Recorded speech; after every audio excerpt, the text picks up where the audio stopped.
Nan and I are at the C&O Canal today. She is bike riding and I am walking. And here she comes right now. We've parked at the historic White's Ferry. I'll show more of that in a little bit. Have a good ride. Okay.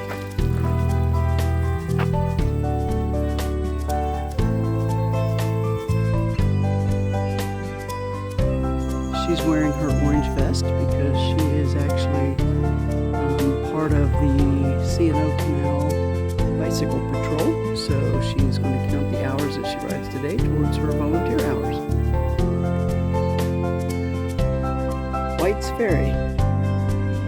Early settlers recognized these relatively still waters would provide an ideal location for a ferry.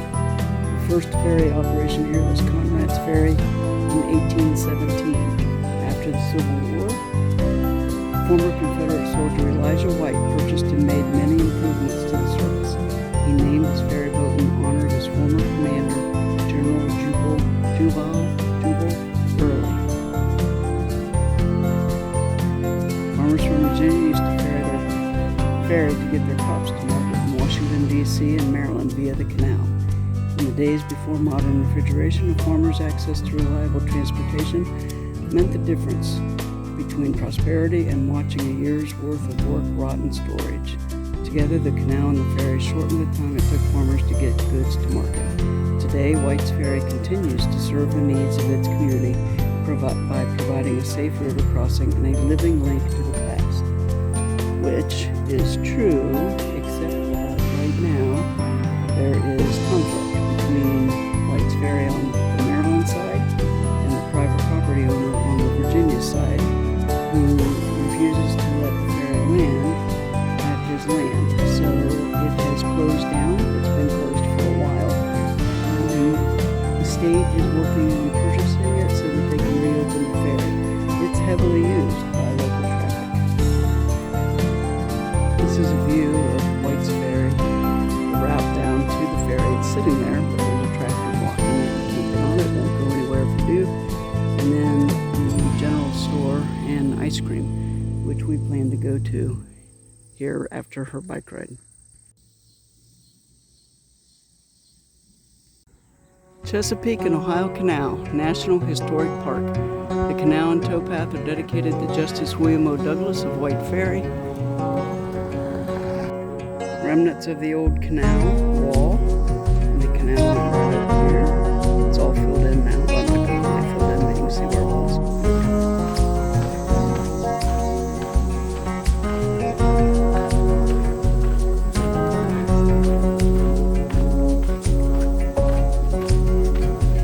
Canal's over right. It's left over. No water. Sometimes in the spring, there's extra water in here and turtles on the logs, but hopefully the turtles found a place to be.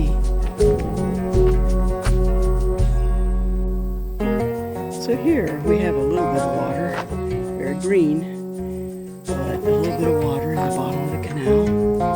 Log jam here, a little more water before it dries up to what I've been walking along since I left the parking lot.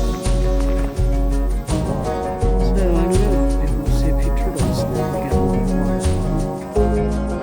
So just to give you an idea of this trail, if you're not familiar with it, if you follow this far enough, this is called the C&O Trail. If you follow it far enough, you get to Cumberland, Maryland, and then the trail continues, but it changes names and becomes the Gap Trail, or the Greater Allegheny Passage, and that goes all the way to the riverfront in Pittsburgh.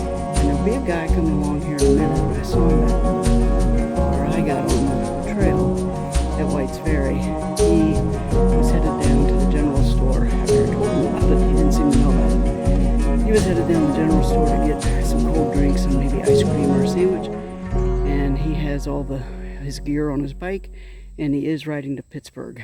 I'm sure he started in Georgetown, which is a suburb of D.C., about a mile or less from the Washington Monument, which you can get to if you go this way or east on the C&O Trail.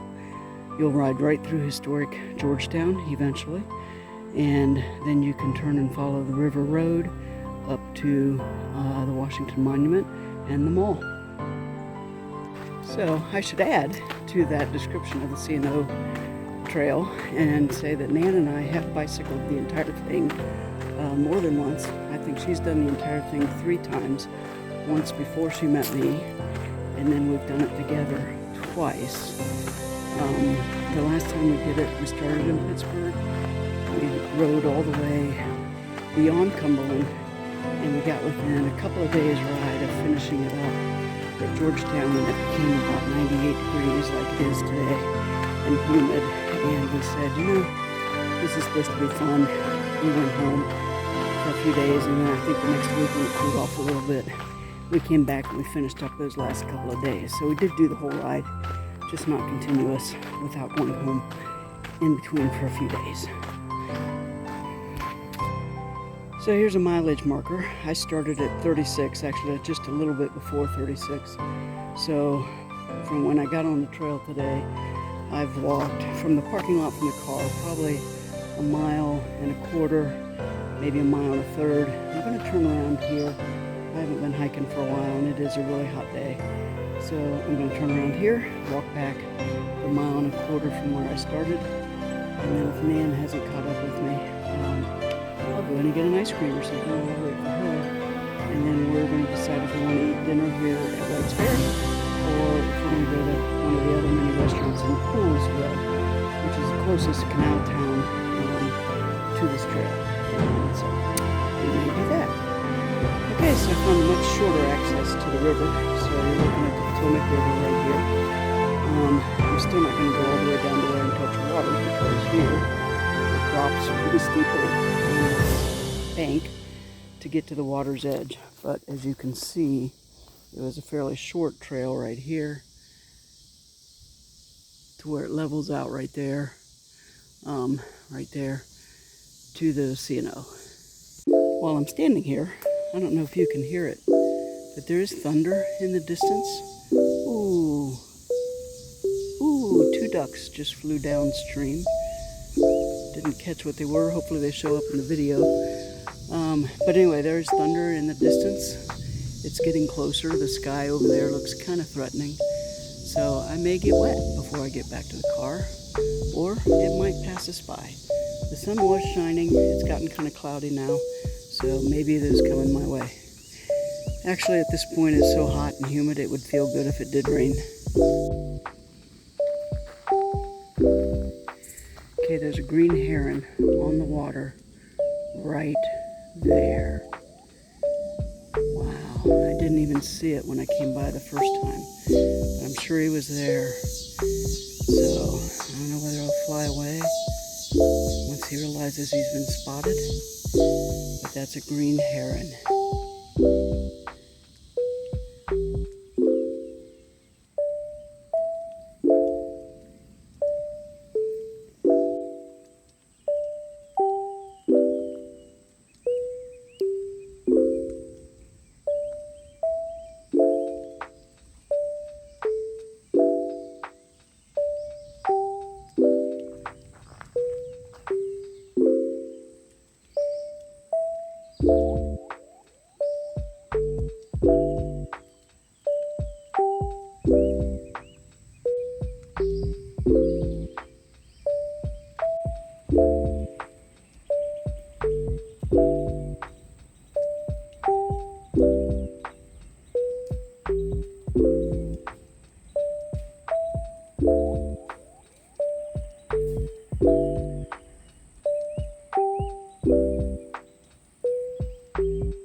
So those are 3 folks who would have started probably in Pittsburgh. They're carrying a lot of gear, so they may have started in Cumberland, but I'm betting I started in Pittsburgh. Probably, not sure what mile mark. Oh yeah, 36. So they might be planning on finishing the ride today. There are primitive campsites along the way, so they might be camping one more time. There actually aren't too many between here and Georgesville. You ride for probably at least 20 miles before you come to the first campsite when you're coming out of Georgetown. Well, the wind has picked up. Also bringing in rain. Or if everything I hear up there is wind in the trees, or I think it might be some rain coming in as well. Definitely some wind. There goes Nan, back to the car. And you see the light at the end of the tunnel up there? That's where we turn to get back to our car and get to White's Ferry. And the wind is definitely picking up. It is definitely getting dark. She might make it to the car before rain. I'm not sure I will. Coming back into the White's Ferry crossing. There's no rain yet, but 2 limbs have fallen, making me a little nervous. The first one was pretty small, but only about 3 feet from me. The second one was in the woods to my right, maybe 15 yards, but a much larger branch. It made me look and get ready to run. And it makes me a little nervous because not too many weeks ago, a woman was killed walking her dog on a bike path in DC. She was underneath a tree, walking underneath it. She hadn't stopped, and a limb fell and killed her. I have no idea if the dog survived or not. White's Ferry. Trail goes on towards DC right there. But we're going this way. I don't know if you can see her, but there's Nan. Got her bike. Oh, I felt the first raindrop. Got the bike on the car, putting her stuff inside. So if I don't linger, I think I can get there before the rain.